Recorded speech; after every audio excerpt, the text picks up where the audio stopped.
ආයුබෝවන්. අද අපි කතා කරමු ඇත්තටම ඇහැලේපොළ නිලමේතුමා කරපු වැරද්දක් හින්දාද ඇහැලේපොළ කුමාරි හාමිට මැරෙන්න සිද්ධ වුණේ කියලා. එකතු වෙන්න මාත් එක්ක දිග ගමනක් යන්න.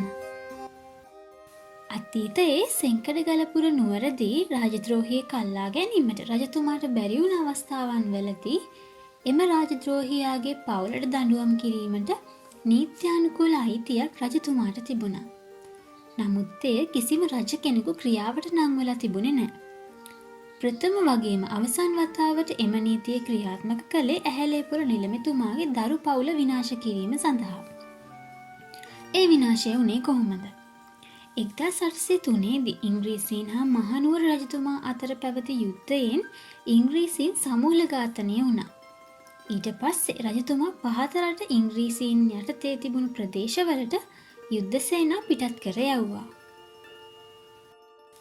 එම හමුදාවලට එකතු වෙලා රුවන්වැල්ල සහ සීතාවක බලකොටු යටත් කර ගන්න රජතුමාට පුළුවන් වුණත් හංවැල්ල බලකොටුව අල්ලගන්න ශ්‍රී වික්‍රම රාජසිංහ රජතුමාට හැකියාව ලැබුණේ නැහැ.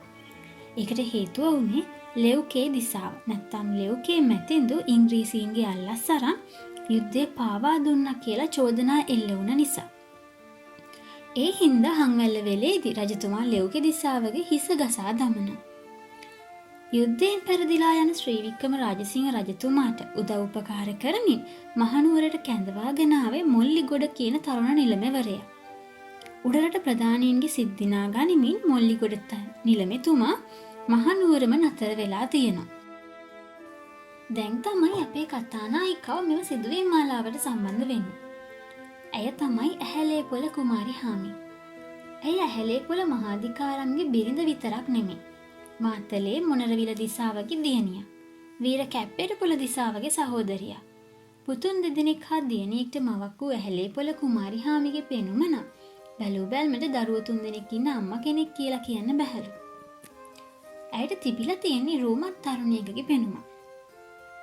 ඉතින් මේ නිවසට නිතර ආවගේ මොල්ලුගර නිලමේතුමාට කුමාරි හාමි ගැන හිතක් පහළ වෙනවා. තමන්ගේ සිතුවිලි ඉවසලා බැරිම තැන පාලනය කරගන්න නොහැකිව මොල්ලිගොර නිලමේතුමා මේ බව කුමාරි හාමිට පවසනවා. හැබැයි කුමාරි හාමි මේකෙන් කලබලයටපත් වෙලා නැහැ. කුමාරි හාමි කියලා තියෙන්නේ තමන්ගේම සහෝදරියකමෙන් දකින ලෙසත් සහෝදරියකට මෙන් සලකන ලෙසත් නිලමේතුමාගෙන් ඉල්ලලා තියෙනවා. ඒ විතරක් නෙමෙයි තමන් ස්වාමි පුරුෂයා හැර අන් කිසිවෙකු කිසිදා ප්‍රාර්ථනා නොකරන බවත් ඇය මොල්ලිගොඩ නිලමේතුමාට පවසනවා. නැවත නැවතත් නිලමේ ඇයව වරදට පොළඹවා ගන්න අදහසින් ආදරවදන් කියමින් ඇය පසුපස ගියත් ඒ හැම අවස්ථාවකම ඇය ප්‍රතික්ෂේප කළේ තමන්ගේ ප්‍රතිබද්ධිය ප්‍රකාශ කරමින්. මේන් නොනවතුණු නිලමේ නිසා කුමාරි හාමි හොඳටම කේන්තියටපත් වෙනවා. ඒ විතරක් නෙමෙයි මින්මතු මගේ නිවසේ පස් නොපාගව කියලා තර්ජනය කළා මොල්ලිගොඩ නිලමේ පන්නලා දානවා. මේ තමයි මොල්ලිගොඩ නිලමේ කුමාරි හාමි සමග වෛරයක් ඇති කරගත්තු අවස්ථාව. කවදා හරි උඹේ ආඩම්බරේ මට්ටු කරනවා කියලා තර්ජනය කරමින් මොල්ලිගොඩ නිලමේතුමා පිටත්ව යනවා. ඊළඟට ඇහැලේපොළ කුමාරි හාමිව අයිති කරගන්න ආසාවක් ඇති වෙන්නේ ශ්‍රී වික්‍රම රාජසිංහ රජතුමාට. ඇහැලේපොළ නිලමේගේ දෙවෙනි අධිකාරම් තනතුරට පත්වන අවස්ථාවේදී ඇයව අයිති කර ගැනීමේ උවමනාවක් රජතුමාට ඇති වෙනවා. එදා තමයි රජතුමා ඇගේ රූපශ්‍රීයට වශී වෙන්නේ. කුමාරි හාමි අයිති කර ගැනීමට රජතුමා කූට උපක්‍රමයක් යොදන්න තීරණය කරනවා. රජතුමා ඇහැලේපොළ පවුලට වඩාත් හිතවත් වීමට උත්සාහ කළා. ඒකේ උපක්‍රමයක් විදිහට තමයි පිළිමතලාවේ මහාධිකාරම්ගේ හිස ගසා දැමීමෙන් පසුව මහාධිකාරම් තනතුරට ඇහැලේපොළ නිලමේව පත් කරන්නේ. ඒකට මොල්ලිගොඩ ඇතුළු දිසාපතිවරු කිහිප දෙනෙක් විරුද්ධ වුණත් රජතුමා ඒක කළේ කුමාරි හාමිගේ හිත දිනා ගැනීමේ අරමුණින්. මොල්ලිගොඩ නිලමේගේ අකටයුතු දැනගත්ත ඇහැලේපොළ නිලමේ ඔහුව පිළිකුල් කරන්නේ මේ අතර වාරයේදී. මගුල් මඩුවේ පැවති සන්නස්පත්‍ර ප්‍රදානෝත්සවයේදී රජතුමා කුමාරි හාමි හා දරුවන් ළඟට ගිහින් විවිධ පොරොන්දු දෙමින් සුහදව කතා කරනවා. කුමාරි හාමිගේ හිත දිනා ගන්න ගොඩක් උත්සාහ කරනවා. ඒත් ඒ ගැන නොදන්න කුමාරි හාමි රාජ ගෞරවයෙන් රජතුමත් එක්ක කතා කරනවා. ඇහැලේපොළ මහාධිකාරම් ඉංග්‍රීසීන් සමග රජුට විරුද්ධව වැඩ කරන බවට පැතිරුණු ආරංචි නිසා මොල්ලිගොඩ නිලමේගේ කේලම් නිසා රජතුමාට ඇහැලේපොළ නිලමේ මහනුවරින් දුරකට පිටත් කරන්න අදහසක් පහළ වෙනවා. ඉතින් රජතුමා තමන්ට ලැබෙන ආරංචි තමන් විශ්වාස නොකරන බවත් ඇහැලේපොළට අඟවලා මේ තත්ත්වයේ සමනය වෙනකන් සබරගමුවට ගිහිල්ලා ගොවිතැන් දියුණු කරන්න කියලා කියනවා. රජතුමාට ඇත්තටම අවශ්‍ය වෙනවා ඇහැලේපොළ නිලමේ ගෙදරින් ඈත් කරලා තියන්න. සබරගමුවේදී රජතුමාට ත්‍යාග වශයෙන් කඩුවක් හා උටුන්නක් ඇහැලේපොළ නිලම විසින් හදවලා තියෙනවා.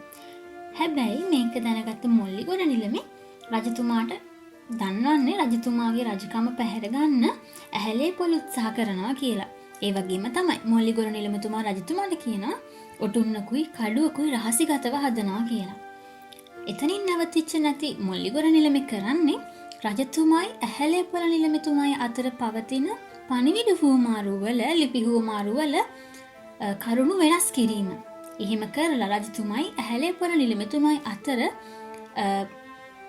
හිත නොහොඳ තත්ත්වයක් ඇති කරන්න මොල්ලිගොඩට හැකියාව ලැබෙනවා. මේ අතර බ්‍රවුන්ලි ගාණ්ඩුකාරවරයා ඇහැලේපොළ නිලමේ සමග සංදේශ හුවමාරු කරන්න පටන් ගන්නවා. ටික කලකට ඇහැලේපොළ නිලමතුමා වලව්වට පැමිණෙන්නේ නැහැ. එක දවසක් රාත්‍රියේ ඇහැලේපොළ වලව්වේ දොරටු අසල සිටින අමුත්තා කවුද කියලා බලන්න නිවසේ සේවකයෙක් යනවා.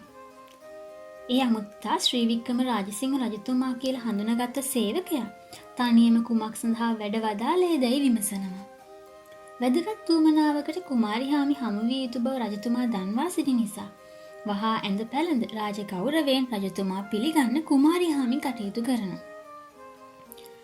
කුමාරිහාමි මේ වෙලාවේ රජතුමාගේ නරක සිතුවිලි ගැන දැනන් හිටියේ නැහැ. මේ අවේලාවේ වැඩම කිරීමට හේතුව විමසා සිටියා. එතකොට රජතුමා කියලා තියෙනවා වැදගත් රහසක් කියන්න සේවකයන් පිටත් කරන්න කියලා. කුමාරිහාමි හිතන්නේ තමන්ගේ සැමියා ගැන හරි රට ගැන හරි වැදගත් දෙයක් කියන රජතුමා ඇවිත් කියලා. එතකොට රජතුමා කුමාරිහාමිව දුටුව පළවෙනි දවසේ පටන් ආලය කළ බවත් අයුතු යෝජනාවකුත් කරනවා. කුමාරිහාමි ඉතා යටහත් පහත්ව තමන් සස්වාමික ස්ත්‍රියක් බවත් වෙන කිසිම කෙනෙකුන් නොපතන බවත් චක්‍රවර්ති රජ කෙනෙක් ඉදිරියේ වුණත් තමන්ගේ ප්‍රතිබද්ධතාව බිඳ නොහැරෙන බවත් පවසා සිටියා. මෙහිදී රජතුමාගේ රූපයට තවත් වශී වෙලා කාම චේතනාවෙන් කුමාරිහාමිව වැළඳ ගන්න හදලා තියෙනවා. ඇය ශනිකව පස්සට පැනලා රජතුමාට ඉතා තදින් බැනවදිනවා. තමන් නුවර තනි කර ගැනීමට සැමියා මහනුවරින් පිටත් කර හැරිය නීච අදහස තමන් තේරුම් ගත්ත බව පවසලා යලිත් මෙහි පස් නොපාගවයි කියලා රජතුමාට තර්ජනය කරලා එළවලා දානවා. එහෙම නොගියහොත් දාසයින්ට කියලා බැඳ දමා නිලමෙවරුන්ට පණිවිඩ යවන බවත් ඇය තර්ජනය කරනවා. රජතුමාටත් මොල්ලිගොඩ නිලමෙතුමාටත් ඇහැලේපොළ නිලමෙත් එක්ක තිබිලා තියෙන්නේ රාජ්‍යත්වය පවරා ගනී කියන බයට වඩා ලිංගික ඊර්ෂ්‍යාවක්. ඒකට හේතුව තමයි රජතුමාටත් මොල්ලිගොඩ නිලමෙතුමාටත් අයත් බිරින්දෑවරුන්ට වඩා රෝමත් බිරිඳ ඇහැලේපොළ නිලමෙට සිටීම. ඉතින් එදා කිසිම නින්දක් නොලබන රජතුමාට පහුවෙන්ද උදෙන්ම හම්බ වෙන කෙනා තමයි මොල්ලිගොඩ නිලමෙතුමා. මොල්ලිගොඩ නිලමේ කියා සිටියේ ඇහැලේපොළ ඉංග්‍රීසීන් සමග උඩරට අල්ලගන්න සූදානම් වන බවත් සිංහලේ නීතියට අනුව ඇහැලේපොළ පවුල සිරබාරයටගෙන ඇහැලේපොළ නිලමෙතුමා අල්ලාගත යුතු බවත්. රජතුමාටත් මේක ඉතාමත් හොඳ අවස්ථාවක් වුණා. මේකින් කේන්ති ගත්ත රජතුමා ඇහැලේපොළ රාජද්‍රෝහියෙකු බවට පත් කරලා මොල්ලිගොඩ නිලමේ මහාධිකාරම් ධූරයට පත් කළා. මේ අතරවාරේ ඇහැලේපොළ නිලමේ කොළඹට පලා යනවා. නැවතත් රජතුමා සිරබාරයේ සිටි කුමාරිහාමි හමු වී තමන්ගේ අයුතු යෝජනාව ඉදිරිපත් කරනවා. ඔබ වැනි නීච වඩුගයෙකුගේ ස්පර්ශය ලබනවාට වඩා ස්වාමියා වෙනුවෙන් දිවිපිදීම මට සැපයි කියලා රජතුමාගේ ඉල්ලීම කුමාරිහාමි ප්‍රතික්ෂේප කරනවා.